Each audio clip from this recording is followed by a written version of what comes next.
Sa mga nagbabalik alindog program dyan, ha? Para maganda at healthy looking ang katawan sa holidays. Pampabawi, no?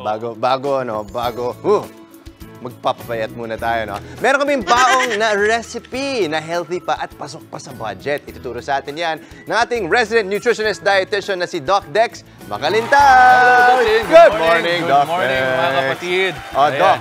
Ano yung pakulo mo? Pakulo tayo. Nagpapakulo tayo ng mantika ngayon. Hindi, gagawa tayo ngayon ng healthy na stir-fried tofu with vegetables. No? So para meron tayong, para syempre meron tayong gains natin. Gains! May gains! Syempre kinakailangan din natin ng ating mga healthy vitamins and minerals that we can get from our vegetables here. So dito meron tayong mga ingredients dito. So meron tayong tofu muna. No? Syempre yung tofu natin, finry lang yan. Okay. Pinray lang yan, kinoat lang ng konting flour at saka syempre naglagay tayo ng konting spices para kay Gretch na may ginagawa yata ngayon. And then nandiyan dyan yung ating sibuyas bawang for our aromatics, and then meron tayong sitaw, carrots, and our bell pepper. So ano pa hinihintay natin? Excited na ako. So nagpapainit lang tayo ng mantika dito. Gawin lang natin. Go. Ano yun? Saka ano? Hindi, tsaka stir-fried lang to. Yeah, stir-fried lang to, diba? not deep-fried. Para healthy pa rin, no? Yan. So, kapag deep-fried ba, sisip-sipin ba ng tokwa yung mas buong marami. At saka kasi kahit naman anong i-deep fry mo, syempre nandoon pa rin yung oil na hindi natin gusto na parating mayroon. So, para mas healthy, stir-fry na lang. Stir-fried. And then you choose your better for you oils pa din. So hindi pwede yung parati kang medyo saturated fats kasi pwede tumaas yung cholesterol mo. So gusto natin medyo of your monounsaturated fats and polyunsaturated fats. So you can get those from olive oil, from bawang. Bawang, sibuyas bawang lang tayo dyan.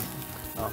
And then, yun nga, going back to our oils, mas maganda talaga yung mga monounsaturated fats and polyunsaturated fats. You can get those from your yung mga olive oil ninyo, yung mga canola oil ninyo, mga avocado oils. Yeah. Pati canola oil, okay. Yeah, okay din yung canola oil. Kasi meron din, lalo yung mga canola oil na merong phytosterol.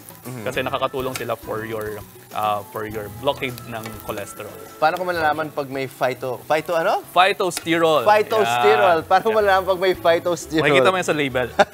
So you always read the label and you always check the label. Lagi natin sinasabi. Ibig sabihin yung ibang canola oil, walang ganyan. Yung iba, wala. Okay. So check mo yung label. Yes, Phytosterol. Yan, phytosterol. So yan. So gigisa lang tayo dito ng sibuyas bawang. Okay. And then nalagay natin ang ating sitaw. So yan. Tsaka may bawang din yan, ano? Yes, Doc, no? bawang din. Di ba may parang antioxidant effect? Kasi sinasabi din nila na kapag sabihin natin may sakit ka at wala kang pambili ng antibiotics, kumain ko na ng bawang.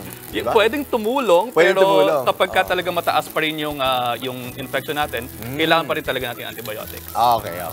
So ito, sitaw lang to. Gigisa-gisa lang natin. Isang magandang gawin sa sitaw, no? So stir-fry lang kayo para hindi masyadong soggy din yung inyong gulay. And then palabasin lang natin yung color nitong ating sitaw. And then we're almost good to go with your sitaw. Green na green. Green na green, di ba? Mukhang healthy na healthy. Yes, healthy na healthy. Tapos syempre, hindi naman pwedeng green lang. Lagyan natin ng konting orange. Itong konting orange na to kasi meron ditong mga makukuha kang beta-carotene and vitamin A and retinol, mga ganyan. So, okay yan sa eyesight natin. For eyesight and of course for your heart. Heart talaga? Yes, nakakatulong din yan for your heart. Ganyan lang mga kapatid, sobrang simple lang, di ba? Ayan. And then later on... anything for my heart, Doc. Anything for your heart? Kailangan mo ba? Kamusta na ba yung Kamusta yung yung mga recipes yung mga recipes sa bahay? Okay naman. So ayan, habang naluluto ang ating carrots, at ang ating sitaw, lalagay naman natin ang ating bell pepper. Again, for antioxidants, no? So, nalagyan dyan. Tapos, gulay na gulay talaga. Gulay na gulay. No, kasi nga, stir-fried yan with vegetables. So, habang naluluto sila dyan, luto lang yan, ganyan. Bango na. Diba? Bango na. No, and then, habang naluluto yan, pwede na nating ilagay ang ating tofu. Okay. Pwede nating ilagay ang tofu. Yan, tokwa. Yan, para maluto-luto din ulit, no? After nating i-fry. Okay. So to keep it hot. So gaano matagal yung prep time mo sa tofu na yan? Sa tofu na to, siguro mga 10 to 15 minutes. 10 to 15 minutes. Kasama na dyan yung pagpiprito. Okay. So yan, and then lalagyan natin ang ating kombinasyon ng, so you have here your simple oyster sauce. Kung walang oyster sauce, pwede na naman na soy sauce lang. Then lagyan lang ng konting sugar. Yan ang favorite ni Doc Dex Favorite talaga, natin yung yan, oyster oo. sauce. And then ang konting soy sauce. Ito, light soy sauce itong ginamit natin dito. Okay, mga ilang tablespoon yan? Mga ano lang yan, mga ano lang yan, mga 2 to 3 tablespoons lang yan. Okay. And then, sasangkot siya lang natin yan. Bango. And we're almost done. And take it Pwede off the na fire. Pwede na tayo kumain. kumain. No? At saka para sa mga kapitbahay natin, meron din tayo nila. Oh, may inuubo yata doon. Hindi, solo na lang natin, Doc. Oo, may inuubo-ubo yata doon eh. Hindi, alam mo, sige na nga, si Nikki, alam ko, gusto ni Nikki. Gusto mo ni Nikki to? Oo, sabi Ayan. niya, gutom na raw siya eh. Nikki. Ito pala si Nikki. Pa-welcome ko kay Pa-welcome kay Nikki. Pa-welcome kay Nikki. Pa-welcome kay Nikki. Pa-welcome kay Nikki. Ayan o. Ang dami niyan. Enough sa atin yan. Huwag ka, enough na Justin. enough. Bagong luto yan, Nikki, ha? Bagong luto. Anong gusto ba? Mainit o yung medyo may kalamigan na? Dito tayo sa bagong luto. bagong luto. Oo, Okay. Ayan. Sabi ni Nikki Fresh na kanina fresh. Uy, oyster sauce. Ano sabi mo, Nikki? Yan ang MVP. Yan ang Yan ang MVP. MVP. Pag may oyster sauce, hindi na Panalo pinag-uusapan yan. Panalo agad yan. Magkakasundo kayo ni Doc Talaga ba? Dex. Luluto ka rin Ito ba, pala Nikki? Ayan Ako yung nagmamalengke sa Ay, akin. ganun nga. Palengke. Ako taga-direct. Ganun. Ah, Pero hindi ako Yun. humahawak ng kala. So, ito, kung mapapansin mo, ang mura lang siya.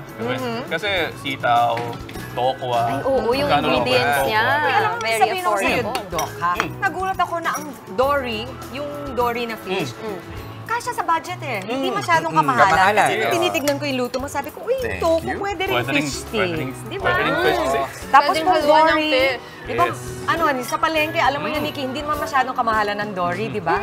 Kasya sa budget. Pwedeng yun ang option, ano? Pwede rin yun po yung option. So wala kang papalitan. Kung ilagay mo isda, ganun pa rin Isda ang, pa rin. ganun pa rin ang yung procedure natin. procedure. Uy. So you have your Oh, healthy dalawa. proteins, you have your vitamins and minerals. that you can get from. Ano pala tikman nutritional natin. value nito, Doc? Oh, yan. Mga kapatid natin. Sa nutritional value, so dyan papasok, yung mga kinakain nyo, no, sa mga kinakain nyo, around mga ano lang yan, mga 100 to 120 calories lang yan. Wow! Para sa mga nagdadaya. Sa mga nagdadaya, kaya sabi nga natin sa mga nagbabalik kalindog program, pwede po ito para sa inyo.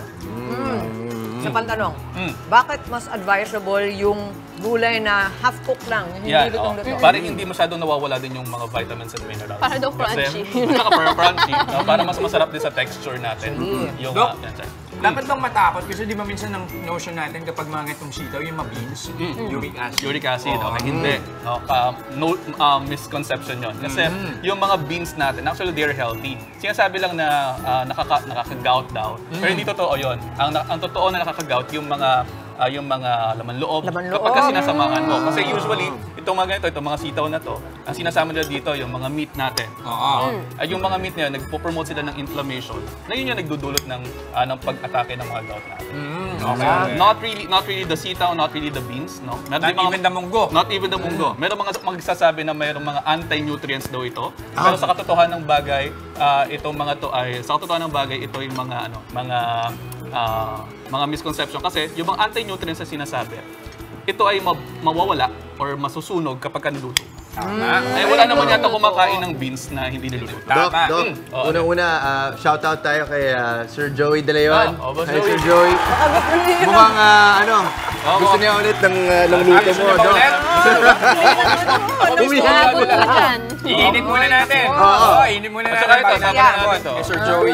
Sir Joey, ako mismo magdadala sa Oh! Yan na! Sige, Ayan, okay. Dominic. Hey, board of content. Sir Joey, pwede bawasan muna namin ng kaunti pa. Next time daw yung mas malaking bandehado. Oh, sige. Dahil dami Oo. nila doon eh. Di ba? Okay, maraming salamat. Doc Dex Magalintal. Thank you. Thank you. Ito na naman. Ayan ka na naman. Nabutan ka na naman. Ipag-spill na naman ako nang naabutan. Mga kapatid, Justin Quirino po. Masayang kwentuhan at makapulahang informasyon ang hatid namin tuwing umaga. Kaya mag-subscribe na at mag-follow sa social media pages ng News 5.